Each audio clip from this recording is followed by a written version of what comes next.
تو یہ ہستونیس کی البتہ دوسری کتاب ہے. پہلی کتاب جو تھی وہ commentary on the 11th contentions by Abdal Hakim Murad Timothy Winters, جو کیمبرج مسلم کالج کے بانی ہیں اور کیمبرج میں پڑھاتے بھی رہے ہیں, بہت زبردست اسکالر ہیں. تو مگر ایک تعارف جو بہت ضروری ہے وہ ڈاکٹر قیصر شہزاد کا ہے. انٹرنیشنل اسلامک یونیورسٹی میں پڑھاتے اور وہ ہستونیس کے ساتھ شروع سے ہیں, اور ہمارے جو پبلیکیشنز ہیں اس کے چیف ایڈیٹر وہی ہیں. تو انہوں نے بھی اس کتاب پر, فاضل صاحب نے جب لکھ لیا مسودہ تو ان کے پاس گیا تو انہوں نے بہت زیادہ محنت سے اس کو آپ کہہ لیں کہ سلیس اردو اور رواں اردو میں تبدیل کیا ہے. تو پڑھنے میں کتاب بہت آسان ہو گئی ہے, کیونکہ فاضل صاحب کے جو زبان ہے وہ کافی فارسی زدہ اور عربی زدہ ہے, کافی ٹیکنیکل ہے. تو مجھے لگتا ہے کہ اس میں ڈاکٹر قیصر کا بہت بڑا کردار ہے, تو ان کا خصوصی شکریہ ادا کرنا چاہیں گے. تو اس مختصر تعارف کے بعد حامد صاحب بھی آ گئے ہیں. ہم صاحب جی شکریہ بہت بہت. تو دانش, اگر آپ کوئی اس کتاب کے حوالے سے چیز عرض کرے تو پھر ہم حامد رضا صاحب تک پہنچیں گے. میں مطلب بحثیت فلسفے کا طالب علم کہ ہم نے جو یونیورسٹی میں فلسفہ پڑھا تھا وہ مغربی فلسفے کے حوالے سے تو آپ کو ایک تعارفی کتاب ملتی ہیں اور بہت آسانی سے مختلف پہلو میں آپ کو مل جاتے ہیں کیسے ہیں. لیکن پاکستانی تعلیمی اداروں میں خاص کر جو ایم اے کا کورس ہوتا ہے اسلامی فلسفے کے حوالے سے, وہ ایک انتہائی پتلا سا اور اس میں کچھ خاص ہوتا نہیں, خاص کر موضوعات کے حوالے سے وہ سرسری سا چند شخصیات کے اوپر بحث ہوتی ہے اور کچھ خاص اس میں فلسفے کے حوالے سے ہوتا نہیں, اور موسٹلی وہ بہت اپولوجسٹک قسم کی ایک تحریر ہوتی ہے جس میں آپ جسٹیفائی کر رہے ہوتے ہو کہ ہماری تہذیب ہے, ہمیں ماننا بھی چاہیے, یہ بھی کرنا چاہیے, وہ بھی کرنا چاہیے. تو اس میں عموماً اس طرح کی باتیں ہوتی ہیں. تو اس کتاب میں جو کہ بنیادی طور پہ فلسفے کے ایک پہلو پہ بحث ہوئی جو الہیات کا پہلو ہے, مگر اس میں اصطلاحات کے حوالے سے ابحاث جتنے مباحثے ہیں فلسفے کے ان کے حوالے سے بہت مطلب اچھا ایز اے طالب علم کہ آپ کو بنیادی طور پہ بحثیں بہت آرام سے پتہ چل لگ سکتے ہیں اور بہت بنیادی بحثیں ہیں جس کو پورا پڑھ کے آپ مطلب ایک تعارف اچھا ہو سکتا ہے کہ اسلامی فلسفے میں خاص کر الہیات سیکشن میں کلی کل بحث کس طرح کے ہوتے ہیں اور کہاں سے شروع ہوتے ہیں, کن کا کن سے تعلق ہے اس حوالے سے. یہ اس میں بنیادی اس میں جیسے وجود کی بحث آتی ہے اس طرح کر کے نا, وجود کی بحث ہے, وجود کی بحث کے مختلف جتنے پہلو ہیں ان کے اوپر یہاں سرسری سی باتیں ہیں لیکن بہت جامع طریقے سے کی, کیونکہ اسلامی فلسفہ بنیادی طور پر اس میں وہ فاؤنڈیشنل ایک بحث ہے نا, جی جو اکثر کنٹمپریری ہم جیسے لوگوں کو اس کا پہلے ادراک نہیں ہوتا کہ بنیادی بحث ہے کیا. تو وہ جیسے آپ کہہ رہے ہیں بنیادوں کا کافی, مگر یہ تعارف کے ساتھ ساتھ ایک بہت پرٹیکولر موضوع کے اوپر بحث ہوتی ہے. مثلا فلسفے کا ایک سیکشن ہے, پھر اس پہ یہ بحث شروع ہوتی ہے ایک جگہ اس نقطے سے جہاں سے مولا صدرہ پہ آ کے چلتی ہے کہ وہ ڈیولپ ہو رہی ہوتی ہے پوری بحث ایک ہی طرف. تو وہاں پہ ایکسپلین مولا صدرہ ہوتا ہے مگر پوری تاریخ کو لے کے ہوتا ہے, اس پوری مباحث کو لے کے. یہ تو بہت ہی مفید آپ نے تعارف کرایا اس طرح سے. تو اب میں حامد رضا صاحب سے گزارش کروں گا کہ اس کتاب کا ایک مختصر تعارف کرا دیں. ایک تو یہ اس کا پہلو تو دانش نے بتایا کہ ایک تعارفی جو حصہ ہے, مگر جو اس کا باقی سٹرکچر ہے وہ کیسے ہے اور اس کو استعمال کرنے میں کس چیزوں کا خیال رکھا گیا ہے کہ اس میں اصطلاحات کو آخر میں ڈالا گیا ہے فہرست کے طور پر کہہ لیں یا انڈیکس کے طور پر, اور مگر زیادہ اہم تو یہی ہے کہ اس کا ڈھانچہ کیا ہے یا سٹرکچر کیا ہے. تو فاضل صاحب. جی بسم اللہ الرحمن الرحیم وبہ نستعین وهو خیر الناصر و معین. یہ کتاب جسے حکمت صدرہ کا نام دیا گیا ہے، دراصل فلسفہ اسلامی کے تعارف اور مقدمہ کے عنوان سے کتاب لکھی گئی ہے۔ ویسے تو اگر دیکھا جائے اسلامی دنیا میں بڑے بڑے فلاسفہ آئے ہیں، تو ان فلاسفہ میں سے سر فہرست ابو علی سینا، جن کے مکتب کو مکتب مشاء کا نام دیا جاتا ہے، تو ان کی کتابیں بھی ساری کی ساری عربی زبان میں کتابیں ہیں، الہیات پہ، طبیعیات پہ، ریاضیات پہ، منطق پہ، ساری کتابیں۔ پھر اس کے بعد شیخ شہاب الدین سہروردی صاحب آئے ہیں، جن کا مکتب مکتب اشراق کے نام سے دنیا میں جانا جاتا ہے۔ ان سے پہلے پھر انہی کے ساتھ ساتھ ابن عربی، وہ علم عرفان کے بانی جو تھے، وہ لے کے آئے ہیں۔ پھر مسئلہ یہ تھا کہ اصل میں لوگ اور جو پہلے فلاسفہ تھے، وہ سارے کے سارے فلاسفہ میں جو انسان ان کے فلسفے کو پڑھتا تھا، تو ان کے فلسفہ میں جو عقلی بحثیں زیادہ تھیں، لیکن روحانیت، معنویت، اس یعنی جو وحدت متصلہ ہے، اس کے ساتھ لنک کوئی خاص فلسفہ سے لوگ نہیں سمجھتے تھے۔ لیکن چونکہ وہ فلسفہ اس وقت بہت سارے علوم میں تقسیم تھا، فلسفہ کا دائرہ بہت وسیع تھا، لیکن آہستہ آہستہ فلسفہ کو محدود کر دیا گیا الہیات میں۔ تو الہیات میں جب محدود کیا، اور جب ملا صدرہ آئے، یہ 1050 ہجری میں ان کی وفات ہوتی ہے، تو یہ 11ویں ہجری کے مشہور ملا صدرہ ایک مشہور فلسفی تھے، جنہوں نے ایک نیا مکتب اپنا تشکیل دیا۔ تو جس مکتب کو تشکیل دیا ہے، اس مکتب کا نام حکمت متعالیہ۔ تو اس حکمت متعالیہ پہ جو پچھلے فکری فلسفی افکار تھے، جو پہلے بڑے بڑے فلاسفہ نے اپنے اپنے دور میں پیش کیے تھے، تو ان ساری چیزوں کو ملا صدرہ نے مد نظر رکھا، اور رکھ کے جب دیکھا کہ دنیا اسلام میں بہت ہی بسا اوقات بعض چیزوں میں بڑا یعنی کوئی عجیب قسم کا اختلاف پایا جاتا ہے۔ کلامی ویسے تھیں جو فلسفے کے ساتھ اختلاف تھا، پھر فلسفہ و کلام کا عرفان کے ساتھ اختلاف تھا، پھر اسی طریقے سے جو ہے نا وہ آپس میں ان کو کوئی وحدت برقرار نہیں کر سکا تھا۔ تو ملا صدرہ نے چونکہ ان سب چیزوں کو پڑھا ہوا تھا، تو ملا صدرہ نے جو چیز جس کا یعنی خلا جو خالی دیکھا، وہ یہ تھا کہ اس فلسفہ کو لنک کیا جائے روحانیت، معنویت اور عالم بالا۔ تو اس کے لیے انہوں نے پھر وہ جو فلسفے کے مقدمات بنائے، بنیادی اصول، جن اصولوں کے اوپر انہوں نے اپنا فلسفہ تشکیل دیا۔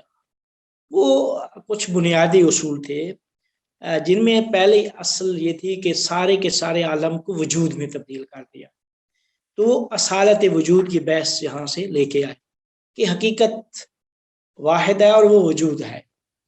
اچھا، یہ سارے کا سارا نظریہ انہوں نے ابن عربی سے لیا، لیکن اس میں پھر ابن عربی سے اختلاف بھی ہے، لیکن وحدت وجود میں ان کے ساتھ متفق ہے۔ پھر وجود جب واحد کیا، تو اگلا درجہ، اگلا مرحلہ یہ آیا کہ وجود واحد ہے اور یہی حقیقت ہے۔ اس کے علاوہ جو کچھ فلسفہ مشاپ میں ڈسکس ہوتا تھا، جن کو ماہیات کہا جاتا تھا، وہ سالت ماہیات کے قائل تھے کہ ماہیات اصل ہے، یہی حقیقت رکھتی ہیں، وجود زائد ہے۔ ملا صدرہ نے سب کو پلٹا دیا وجود کی طرف۔ جب وجود کی طرف پلٹایا، تو پلٹانے کے بعد انسان کی جو نفس ناطقہ تھی، اس کے مراحل، وہ حرکت جوہریہ، اس کا علم و ادراک سے تعلق، سب کی بحثوں کو وجود کے ساتھ لنک کر دیا۔ وجود کے ساتھ لنک کرنے کے بعد تو پورے کے پورے انسان کو اور جن عوالم میں انسان سیر کرتا ہے، اس سب کو متصل کر دیا اس حقیقت واحدہ مطلقہ کے ساتھ۔ پھر اپنی علم و ادراک کے بارے میں اپنا نظریہ پیش کیا، اتحاد کا اپنا نظریہ تھا. پھر اسی طریقے سے وہ پھر آگے عالم کہ جو کچھ انسان کی ذات بنتی ہے، انسان کی ذات جب بن رہی ہے تو علم سے انسان کی نفس ناطقہ ذات جو ہے اس میں تکامل آ رہا ہے، اس میں حرکت آ رہی ہے، وہ جو حرکت جوہریہ کرتی ہے. یہ سارے بنیادی اصول ملا صدرہ نے بنا کے ان کے اوپر ایک مکتب تشکیل دیا جسے حکمت متعالیہ کا نام دیا. اس میں انہوں نے فرمایا کہ یہ جو جتنے بھی اختلاف تھے، کلام، علم عرفان،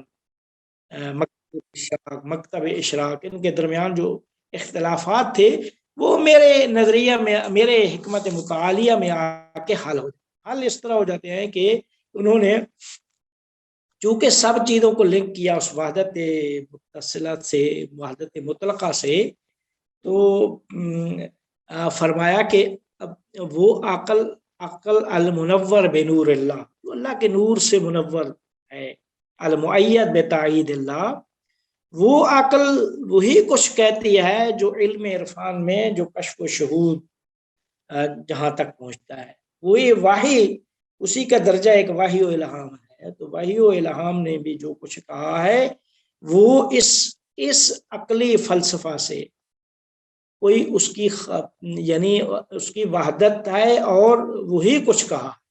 تو پھر یہیں سے کہا کہ میرے اس حکمت مطالعہ میں قرآن، عرفان اور برہان میں کوئی جدائی نہیں ہے، یہ آپس میں کوئی ان کا اختلاف نہیں ہے. یہ ایک ایسا وہ تھا.